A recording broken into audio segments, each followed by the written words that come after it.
You're breaking up.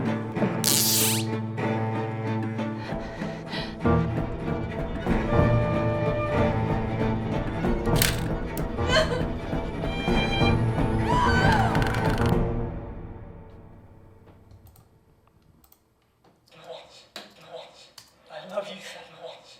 I love you so much. Post-production sound enhances the location recording. It adds the sound design from Foley and footsteps, special effects, the music. You add the ambiences. If the dialogue for some reason is muddy or wasn't recorded well, you can replace it with a studio recording. And that's all part of the world of post-production audio. The tape recorder will show your life and yours alone. There are spare, but I'm going to really yell that one down because... I'm the sound recordist, and I basically have to try to get as clear a sound as I can from the actors. It's my job. It's as simple as that. We have problems with sound because of traffic. I mean, it's quite a busy road we're next to. And also the lack of space. Some of the places we've been filming in have been really, really tiny, which is really hard to get the microphone in there near to the actual actors, and that's probably the main problems you get with any film. I think really only 30% of location sound ended up on the film. All the rest of this stuff was actually replaced in post-production. Recording it separately meant that we had absolute control over it. Wasn't the one you had enough? No, how do I stop this? Today we're doing ADR, and what that means is that when the sound recording goes wrong for some reason, if there's noise in the background or the mic didn't quite pick up the line, you go back and you basically dub yourself, which is really fun. Okay, come a little closer. Sure.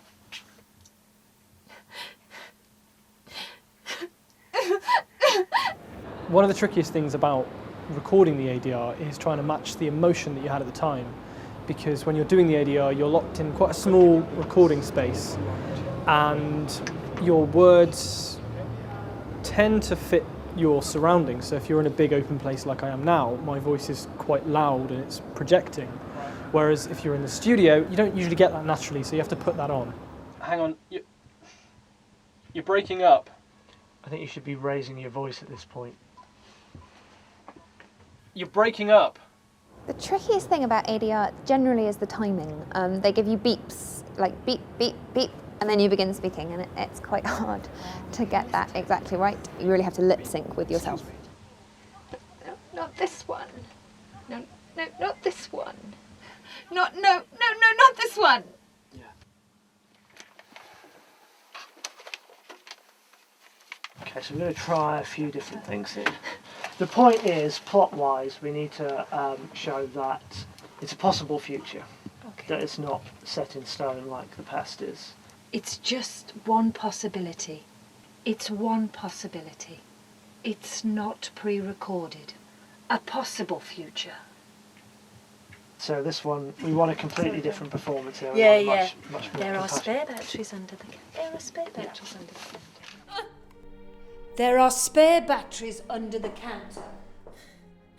There are spare batteries under the counter. Occasionally there'll be a line where the performance had to change. I think we changed the final line of the film today because we wanted something slightly more upbeat, slightly clearer. Hi, Sally.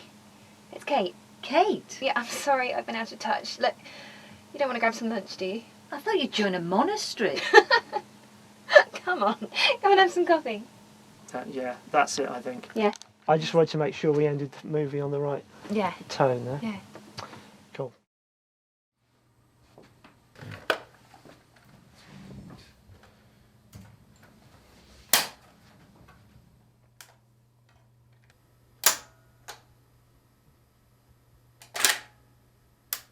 We wanted to replace the sounds of the tape recorder because, of course, the recorder is kind of acting as a main character in the film throughout. We had, of course, the creative choice of deciding what is being played through the tape recorder when it's playing back. So we played around with a couple of different scenarios.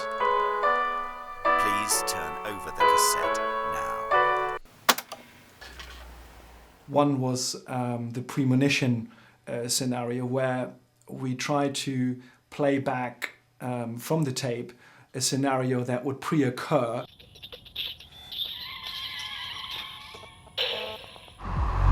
Which didn't quite work very well, so we decided to just combine it with the mobile phone when Dan picks up his call to cause an interference, and that worked very well.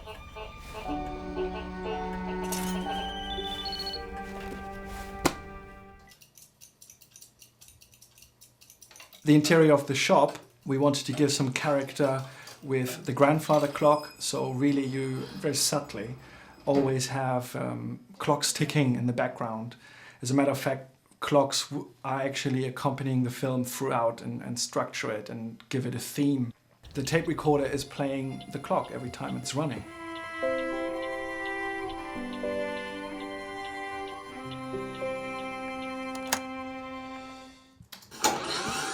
I love you so much. For the scene when the tape gets mangled and eaten by the tape recorder, we used a cassette casing right against the tape recorder motor just to get a little bit more emphasis on the sound. We layered this with actual tape transport sounds, with electricity sounds, as well as little magnet sounds, which reminded me of electricity swirling. Additionally, very speeding, of course, what the recorder is playing back. So the voice of Dan is pitched up and pitched down to create a wow and flutter effect of that, which gives the emotion that things are sort of falling apart. I love you.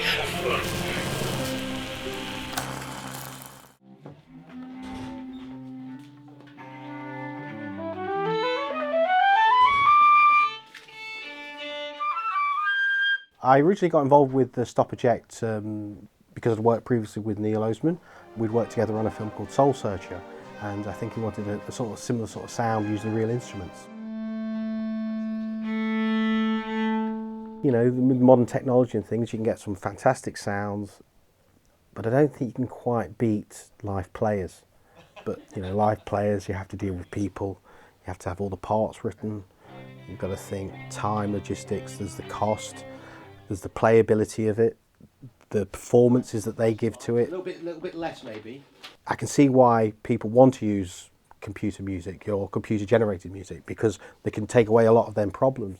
But I think, you know, when you hear a live performance, it just does add production value to the project. Okay, here we go.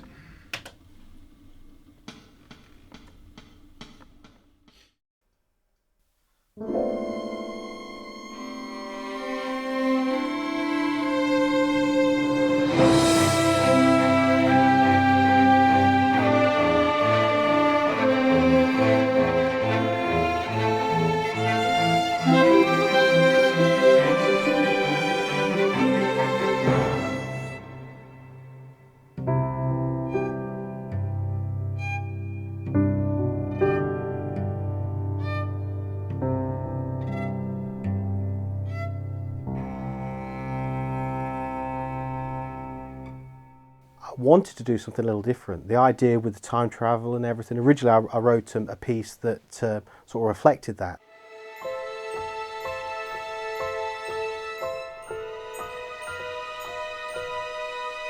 And it seemed right at the time, but then we spoke to Neil and he suggested maybe it's a little too much. And that shaped the score again by coming up with a theme for Kate.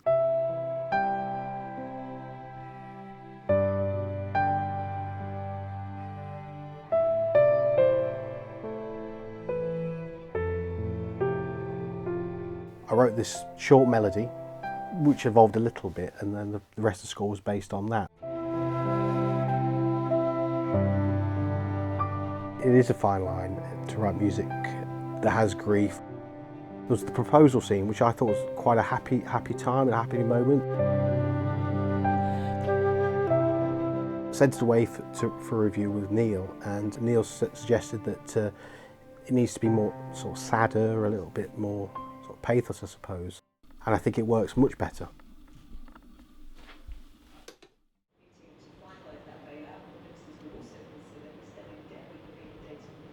So at the end of the whole post-production audio processing, my job as the mixer is to take everything from the location recording to the sound design to the music that comes from the composer and mix it all up and balance it so you get a seamless product, something that the audience will look at the film and hear everything, but they will not get the idea that anything's out of place. It feels like every sound is real.